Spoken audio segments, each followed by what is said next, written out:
BJP ने, Bharatiya Janata party और नरेंद्र मोदी जी ने मिलकर इस पूरे आंदोलन को बदनाम करने के लिए, कलंकित करने के लिए और इस फार्म यूनियंस के जो नेतागण हैं, जो लीडर्स हैं, उनको फंसाने के लिए ये सारा षड्यंत्र रचा। वो कहीं ना कहीं इस तरफ इशारा कर रहे हैं कि केंद्र सरकार यानी कि बीजेपी की सरकार की एजेंसियां इस आंदोलन में इन्फिल्ट्रेट कर गई और इस आंदोलन को बदनाम करने के लिए उन्होंने ये सारी चीज़ें रची। और ख़ास करके लाल किले पे जो हमारे देश का अपमान हुआ, उसमें सेंट्रल एजेंसीज और सेंट्रल एजेंसीज के लोग शामिल थे। मैं एक एक करके एविडेंस के माध्यम से, सबूत दिखाते हुए,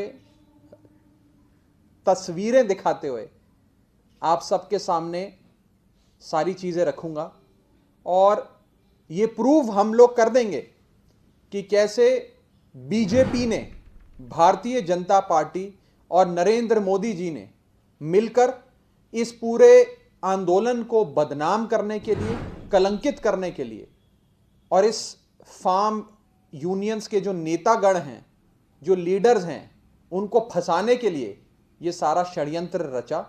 और कैसे कैसे बीजेपी के अपने लोग, बीजेपी के आइडेंटिफाइड लोग, जिनकी पहुंच सीधा देश के प्रधानमंत्री नरेंद्र मोदी तक है, देश के गृह मंत्री अमित शाह तक है, वो लोग इस पूरे मार्च को लीड कर रहे थे। उन लोगों ने, लाल किले पर जो हुआ वो उन लोगों ने किया और उन लोगों ने इसको, पूरी वारदात को अंजाम दिया। मैं सबसे पहले आपको दिखाना चाहता हूं ये तस्वीर। ये तस्वीर 7 रेसकोर्स रोड की, 7 लोक कल्याण मार्ग यानी कि भारत के प्रधानमंत्री का निवास स्थान है, प्राइम मिनिस्टर्स रेजिडेंस है।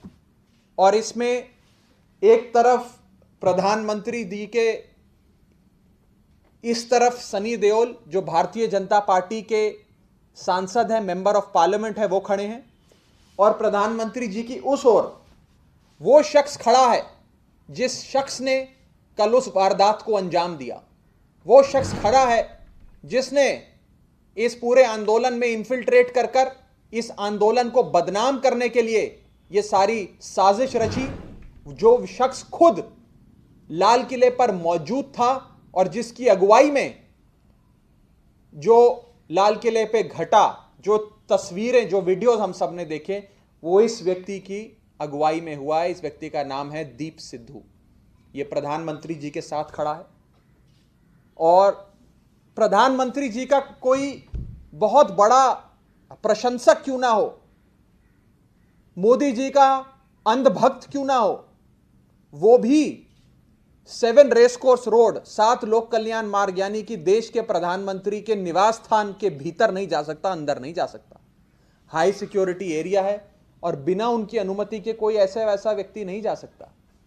यानी कि बहुत पहुंचा हुआ भारतीय जनता पार्टी का नेता, उनके स्लीपर सेल में काम करने वाला व्यक्ति, प्रधानमंत्री जी के घर तक पहुंचकर उनके साथ मुस्कुराते हुए, उनके साथ खड़े होकर, चिपक कर फोटो खिंचवाना, ये बहुत बड़ी बात है। और इससे साफ हो जाता है कि दीप सिद्धू नाम का ये शख्स जो इस पूरी वारदात को अंजाम दे रहा था, वो भारतीय जनता पार्टी का प्लांट है। यही नहीं, ये देश के गृह मंत्री, हिंदुस्तान के दूसरे नंबर के सबसे ज्यादा शक्तिशाली व्यक्ति अमित शाह जी के साथ इस व्यक्ति की तस्वीर। बहुत ही प्रेम पूर्वक अमित शाह जी उसकी तरफ मुस्कुरा के उससे बात कर रहे हैं, हंसते हुए। वो व्यक्ति मुस्कुराकर बहुत ही प्यार वाले माहौल में उनके साथ चर्चा करता हुआ नजर आ रहा है। ये देश के गृह मंत्री अमित शाह जी और ये दीप सिद्धू नाम का शख्स जो विभाजनकारी सोच रखता है और जो कहीं ना कहीं इस पूरी वारदात को अंजाम दे रहा है। इस तरह के वायरल वीडियोस और देश और दुनिया की तमाम बड़ी खबरों के लिए जुड़े रहें अंधभक्त के साथ।